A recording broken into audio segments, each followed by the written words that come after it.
Hello and good morning, everybody. I wanted to talk about a pretty hot topic nowadays in education, ChatGPT, which is a language generation artificial intelligence. Now, I've had an interest in this for quite some time, and I'm a sort of a hobbyist computer programmer. So I think I'm in a pretty good position to give you guys some useful information regarding ChatGPT. First of all, what is it and what can it do? Well, if um, if you think about how artificial intelligence works, it's always a little less complex than it seems. And by that I mean, it does amazing things, but it does it with a fairly simplistic algorithm. And ChatGPT is no exception. It's not, quite as smart as a person yet, but it would seem to be if you just looked at the text. And it passes what's called the Turing test. In other words, it can convince you it's human if it wanted to. So that's pretty scary. And one of the big issues I hear are English teachers concerned that students misuse it to do writing assignments. So, anyway, let's dive into this and talk about it. The first thing, what would I like to accomplish with this video? Just to increase your familiarity with ChatGPT and what it can do. And I've also got a little bit at the end. I'm going to show you how to combat it if you're one of those teachers that's concerned about students misusing it. Um, so anyway, that's our objectives. And then an introduction. So artificial intelligence always seemed like something from the future, but it's here. ChatGPT is it. It is a surprisingly capable bit of artificial intelligence. And the way it's going to work is exponential growth. It's a learning algorithm. In other words, it gets smarter as it goes. Every time you type something into it, it gets a little bit smarter. Its next response will be a little bit better. And you see how the cumulative knowledge that the program acquires is going to be quite amazing in the near future. But for now, it's in its early days, so it's not quite perfected just yet. I asked ChatGPT to describe itself. In other words, I asked the AI itself, "What are you?" And it says, "I am a large language model trained by OpenAI called ChatGPT, designed to generate human-like text. I can answer questions, provide information, and engage in conversation.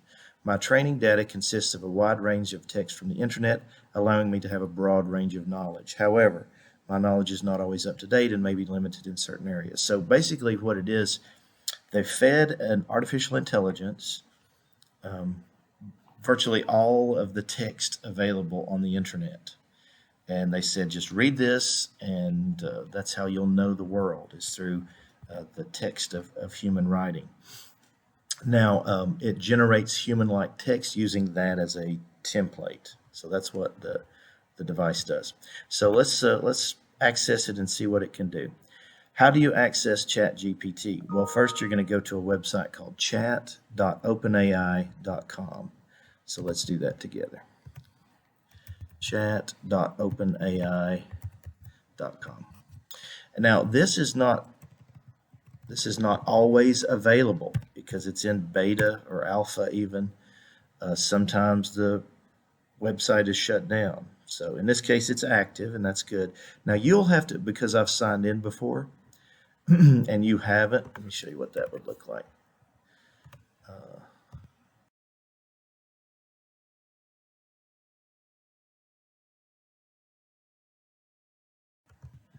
So if you go in without having signed in before, all you have to do is sign in with your school Google account. It's all free. Get you to this. If it doesn't, then try it again later. So it's not always available. And I wanted to show you some examples of things that ChatGPT can do. First of all, and this is probably the scariest part for teachers that teach literature or require students to do essays, is you can give it a sample of your writing. So I could just say, continue this writing, and I could give it a sample of something that I'm trying to produce. So I would say, this essay seeks to analyze the writing of Nathaniel Hawthorne and consider the impact on American literature. Now you could continue. I could continue and write a thesis statement, or I could just hit enter and it'll generate one for me.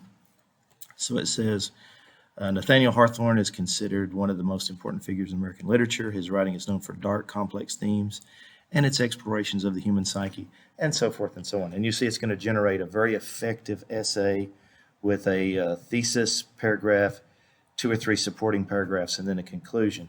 It will write an A paper. But, if you got this, I would say, unless you're in an AP senior level class, if you got a submission with this sort of language, you would know something was up anyway. And I'll later on, I'll give you a tool to determine absolutely if it's AI generated or not. But you see what it can do. It can generate, and this would not be plagiarism. This is not anywhere else on the internet. The algorithm, the artificial intelligence, generated this completely on the fly.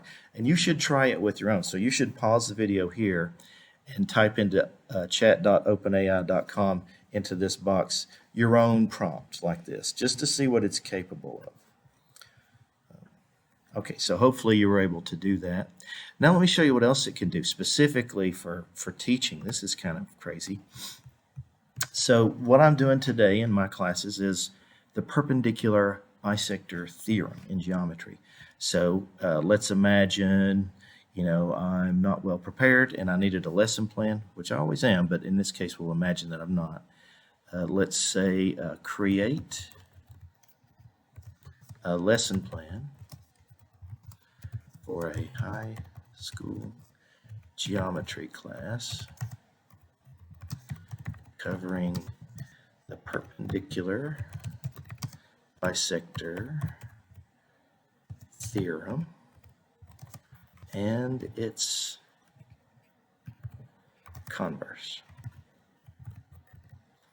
And I could add parameters. So I could say include 7 examples, or create 5 word problems. I could add all sorts of parameters if I wanted to, but I'm going to do it very open-ended here.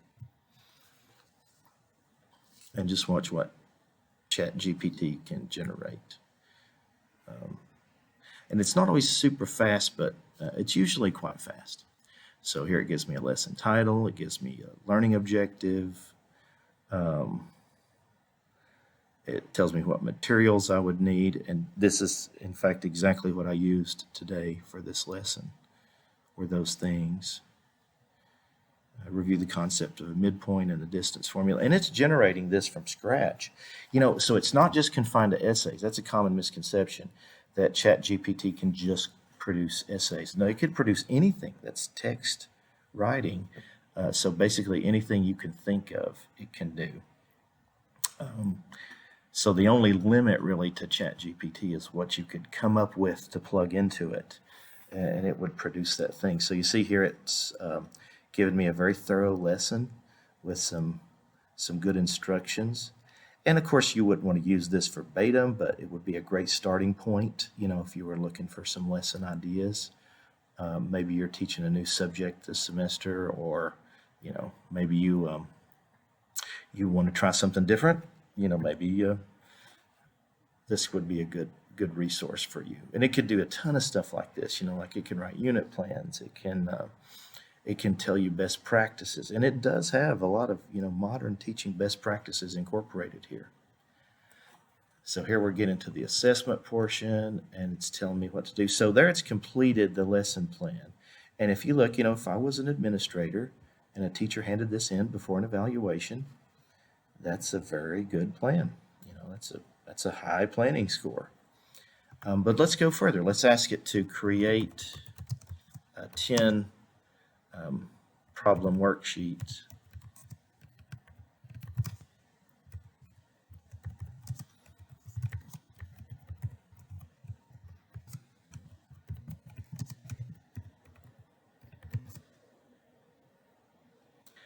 And I'm going to say use word problems only.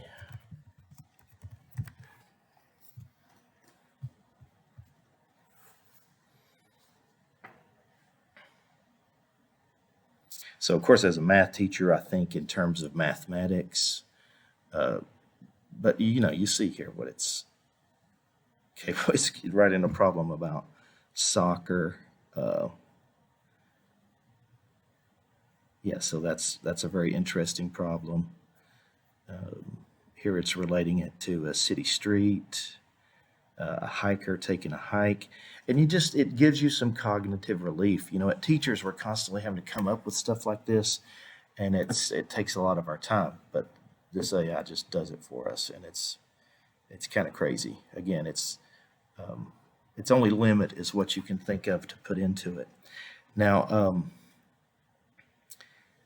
one caveat I will state is if you have it generate a key, you better double check it because it's not always 100% correct. So do go over the worksheets ahead of time that you generate from this and the keys.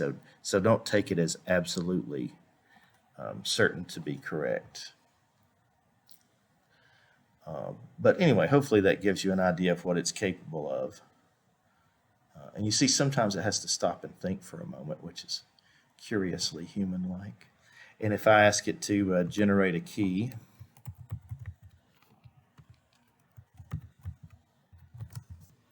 and you can imagine how this um,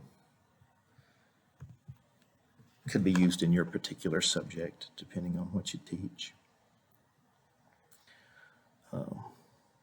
So at this point, I would suggest you guys pause the video and go back to chat.openai.com and put in your own lesson plan prompt and see if it comes up with something interesting for you. And we'll pick it back up.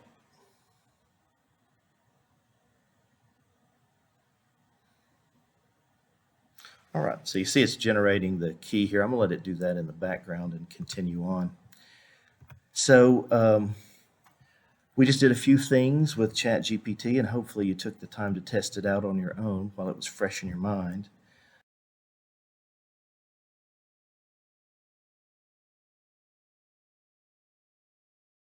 Now some additional information. So what are the drawbacks of ChatGPT? Well, the biggest potential drawback is student misuse. So students are going to use it to generate work, answers to work, and eventually this is going to be a huge problem. But not so much at this level because, as I said, I'm not an English teacher, but I think it would be pretty easy to detect if one of your regular students tried to turn this in. It would very clearly be not their writing.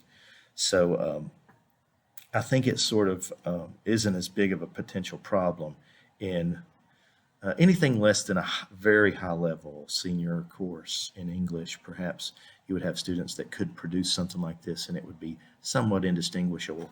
But even then, there's a potential solution. So a college student wrote an algorithm that analyzes perplexity and burstiness. So perplexity just takes the words and feeds them into ChatGPT and asks it, how surprised are you by this word? And of course, if an AI had generated it, it would be not surprised at all. So perplexity analyzes how AI-like the writing is, and burstiness is a human characteristic, using unusual words and so forth. So between those two things, it's an extremely accurate detector for AI written text.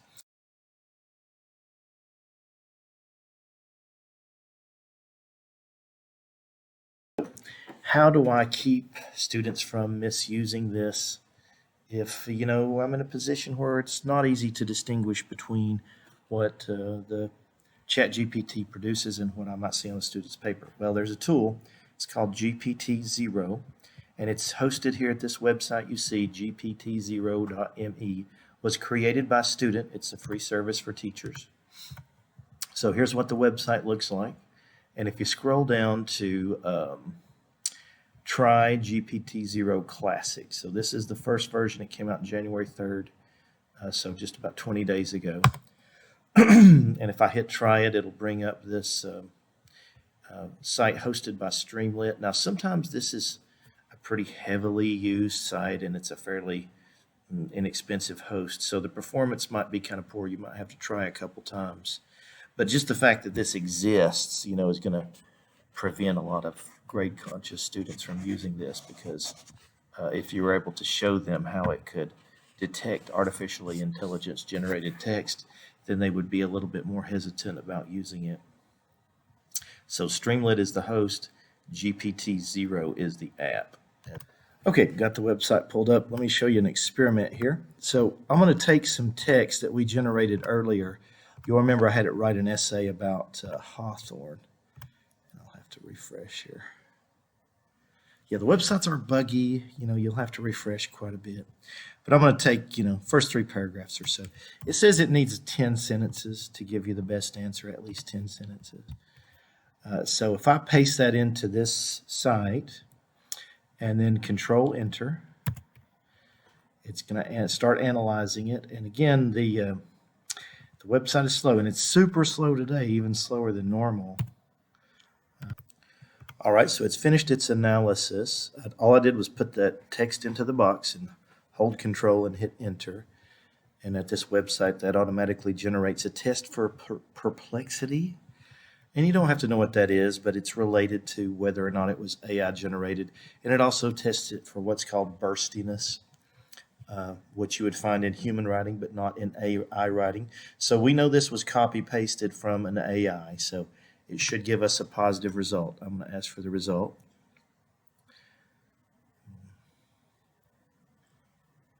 And we see it is AI generated, so it positively identified.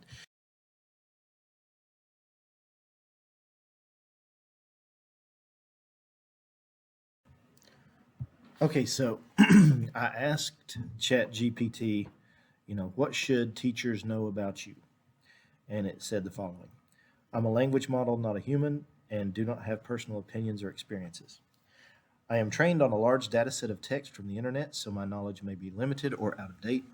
I can answer questions, generate text, and engage in conversation, but my responses are not always perfect or completely accurate. Important to keep that in mind. I can assist students with research, writing, and language skills, but should not be used as a sole source of information. I can be used as a tool to help students practice critical thinking and evaluate sources. I can provide a wide variety of language samples for students to study and learn from. I can be used as an additional resource for language-related homework and exercises. I can be used to provide additional support for students with special needs or language learners.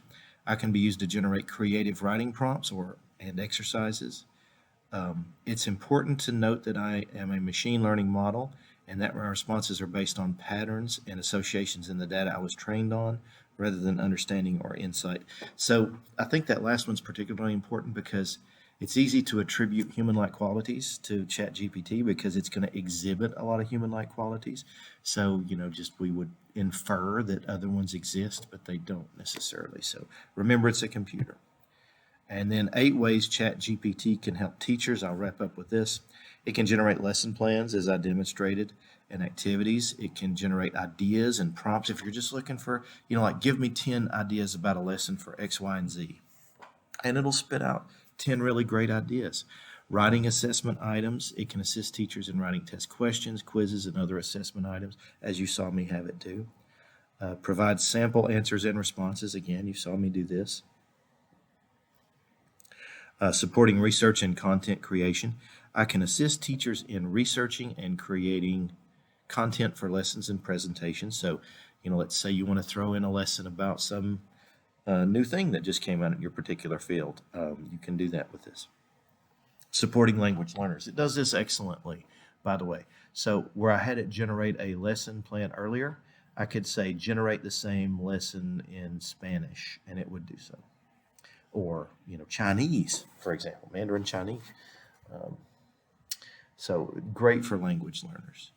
Supporting creative writing. So I can generate creative writing prompts and exercises. It would do that so well. So a creative writing teacher would benefit so greatly from having, you could generate an independent writing prompt for every student in your class in seconds with this device. Supporting and creating rubrics and grading criteria. It can create a rubric for you for a complex assignment, and it does it instantly. And providing additional resources. can generate additional resources, videos, images, and articles that align with the lesson plan or topic being covered. So I could say, give me 5 YouTube videos that would support learning in standard X, Y, and Z, and it would do it instantly. So anyway, I hope that was informative, and I hope it helped you guys. Thank you very much for taking the time to review this.